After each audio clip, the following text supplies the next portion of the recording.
He's one of the most versatile sprinters in Jamaican history and the only person to ever reach the finals in the 100, 200, and 400 meters within the same Olympics.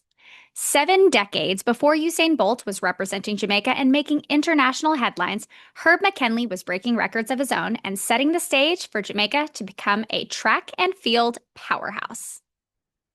Today is Thursday, July 10th, 2025, and on this day in 1922, Herbert Henry McKenley was born in Clarendon, Jamaica.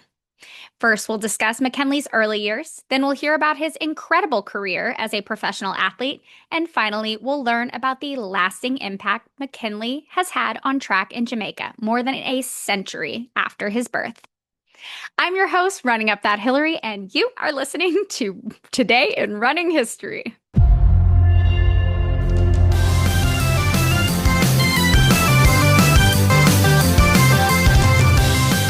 Okay, so when you think of countries that dominate in sprinting events at competitions like the Olympics, World Champs, Diamond League meets, Jamaica certainly comes to mind thanks to athletes like Shelly Ann Fraser-Price and Kashane Thomas consistently making headlines. But in the first half of the 20th century, competitors in these events, and most others for that matter, were almost exclusively Europeans and North Americans.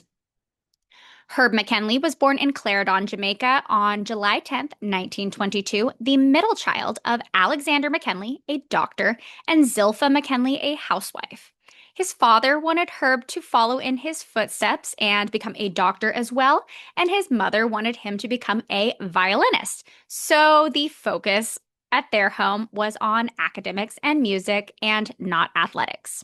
But Herb's grandfather recognized Herb's athletic talent early on and would invite people over to place bets on and race against his young grandson. Herb went on to have some success as a high school runner, but he was just getting started. In 1942, McKenley became the first Jamaican to earn an athletic scholarship in any sport to any American university when he enrolled at Boston College. It was there that he placed second in the quarter mile at the NCAA track championships in 1944. He transferred to the University of Illinois in 1945, and that is where his career really took off. His coach there, Leo Thomas, truly believed that Herb could become the greatest quarter miler in the world, and it was Thomas's guidance that gave Herb the tools and confidence to make that a reality. Herb McKenley completed his collegiate career by becoming the NCAA champion in both 1946 and 1947 in both the 220 and 440 yards. And at this point, I just want to point out that these days you will almost exclusively see track events measured in meters, aside from the occasional mile race. In Herb's days, a lot of the races were measured in yards. So, for example, the 440-yard dash is the equivalent of a quarter mile. It comes out to 402 and 1/3 meters, and that distance has been replaced mostly by the 400 meters, though the two are often used interchangeably. 7 feet really isn't much when it comes to longer races, but for sprinting events where hundredths of a second matter, that extra couple meters does make a difference. So the current world record for the quarter mile is 44.5 seconds, which was set by American John Smith in 1971. And the reason it still stands is not because sprinters have not progressed, but because that distance has been replaced by the 400 meters. All right, back to Herb McKenley. After a very successful collegiate career, he began to prepare for the 1948 Olympics in London, which would be the first time the Games were held since 1936 due to World War II.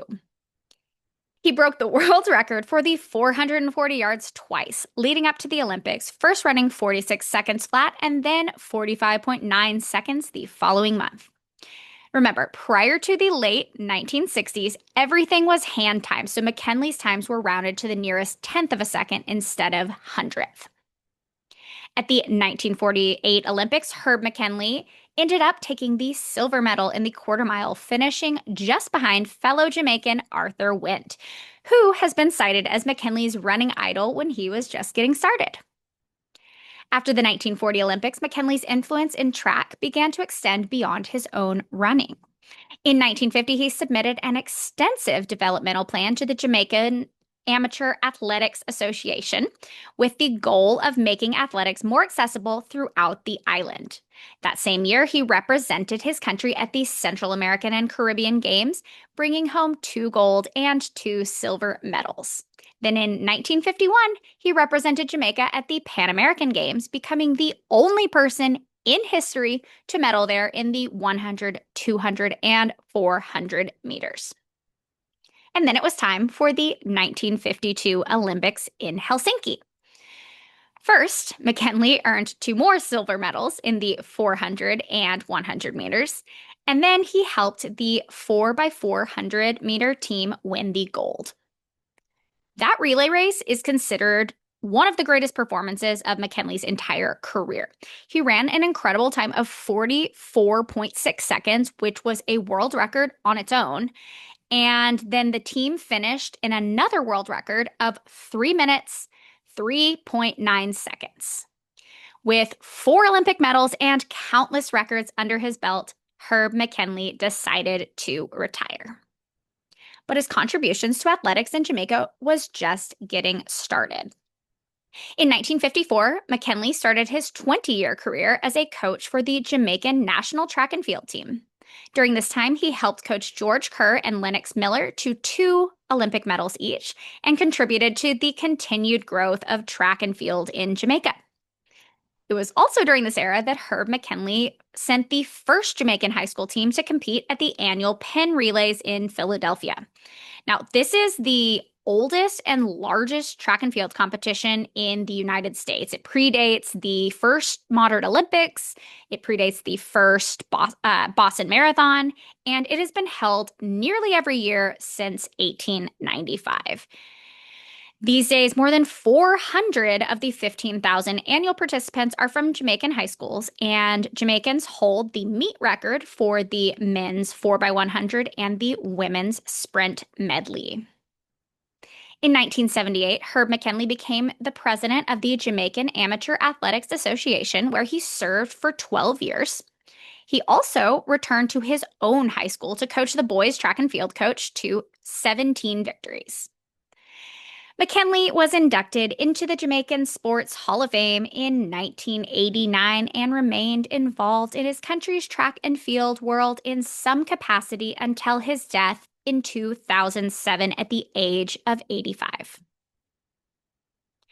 Just 2 years later, fellow Jamaican Usain Bolt set what remains the current world record in both the men's 100 and 200 meters.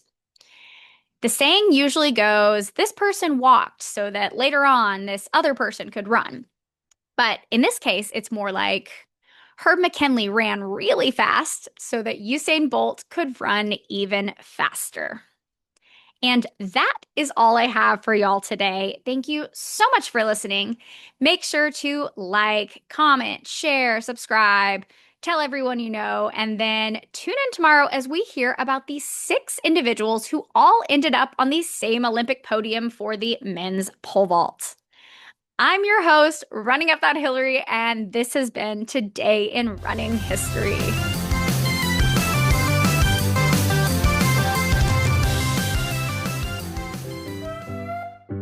Could become the greatest quarter mile.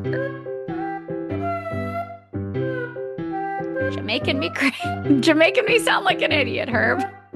I cannot talk. So the current world record for the quarter mile is 46 seconds flat and then 40.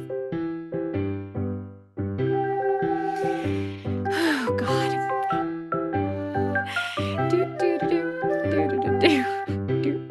Here's the intro song.